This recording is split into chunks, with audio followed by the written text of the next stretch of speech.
Dalawang betlog Marie. So, meron tayo ditong chicken breast. So, walang mag-order for today's video. So, tuturuan ko kayo ng mabilisang pang-ulam pag wala na kayo maisip na lulutuin sa chicken breast nyo. So, ilalagay lang natin to kasi kailangan natin tong timplahan. So, maglalagay tayo ng pepper. More fun. Lagay din tayo ng salt. Sandali lang itong recipe na to. And lagi ko tong kinakain. Maglalagay tayo ng konting paprika powder. If hindi ka spicy lover, ontian mo lang. Tapos, syempre, alam nyo na yan, wangba powder. Again, walang exact measurement. Tapos, kung gusto nyo mas crispy, kasi pipituhin natin to, kung gusto nyo mas crispy, pwede kayo maglagay ng cornstarch, pero kung maluwag kayo sa buhay, kung gusto nyo mas crispy, gumamit kayo ng potato starch, I swear, sobrang crispy nito. So, 1/2 cup. Tapos, maglalagay din tayo ng isang betlog ni Mika, since onti lang yung chicken breast natin, yung isang betlog for the go na yan. So, after nyo, pwede na tayo mag-opera. Ano ba itong bilhin ni Mama? Color blue. So, pwede na natin itong lamutakin. Ayan. I-massage nyo lang yan.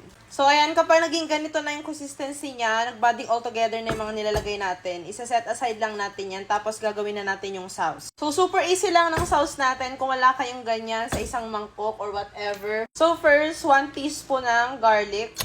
Pero dadagdagan ko kasi garlic lover ako. Tapos, 1 teaspoon din ng ginger. Gagadgarin natin to, guys. So, onti lang yung kailangan natin. So, nabalatan ko na yung luya. Kung may ganito kayong panggadgad, perfect yan. Kasi ganito talaga yung panggadgad ng luya. So, kailangan talagang pino yung ginger natin. Siyempre, ayaw naman natin makain yun ng buo-buo bakla. So, nagadgad na natin yung luya. Ilalagay na natin yun dyan. So, next, kailangan nyo ng sweet chili sauce. 1/2 cup ulit. Katulad ng potato starch natin. Ayan. Tapos maglalagay tayo ng 1/4 na soy sauce. Kahit anong brand, for the go na kung anong ginagamit nyo, kung anong nasa kusina. Go! Maglalagay naman tayo ng mirin. Kung wala kayong mirin, pwedeng regular na suka. 1/4 cup ulit. Ayun namin measurements na baka magalit pa kayo sa akin. And lastly, maglalagay tayo ng lemon Marie. Pero kung wala kayong lemon, guys, pwede kayong magkalamansi if wala kayong budget sa lemon. So, kalahati lang. Half lang ilagay nyo na lemon.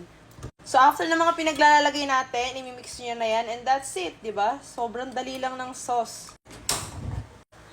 So, maglalagay tayo ng Oil Marie. So, kapag nagkayamanggi na yung color ng nokma nyo, pwede nyo nang ihango sa kahirapan. Ngayon naman, ilalagay na natin yung sauce. Ngayon naman, ilalagay na natin yung mga chicken. Tapos, imimix lang natin yan. Uy! Oh my God! Perfect! Saktong-sakto yung sauce na ginawa natin.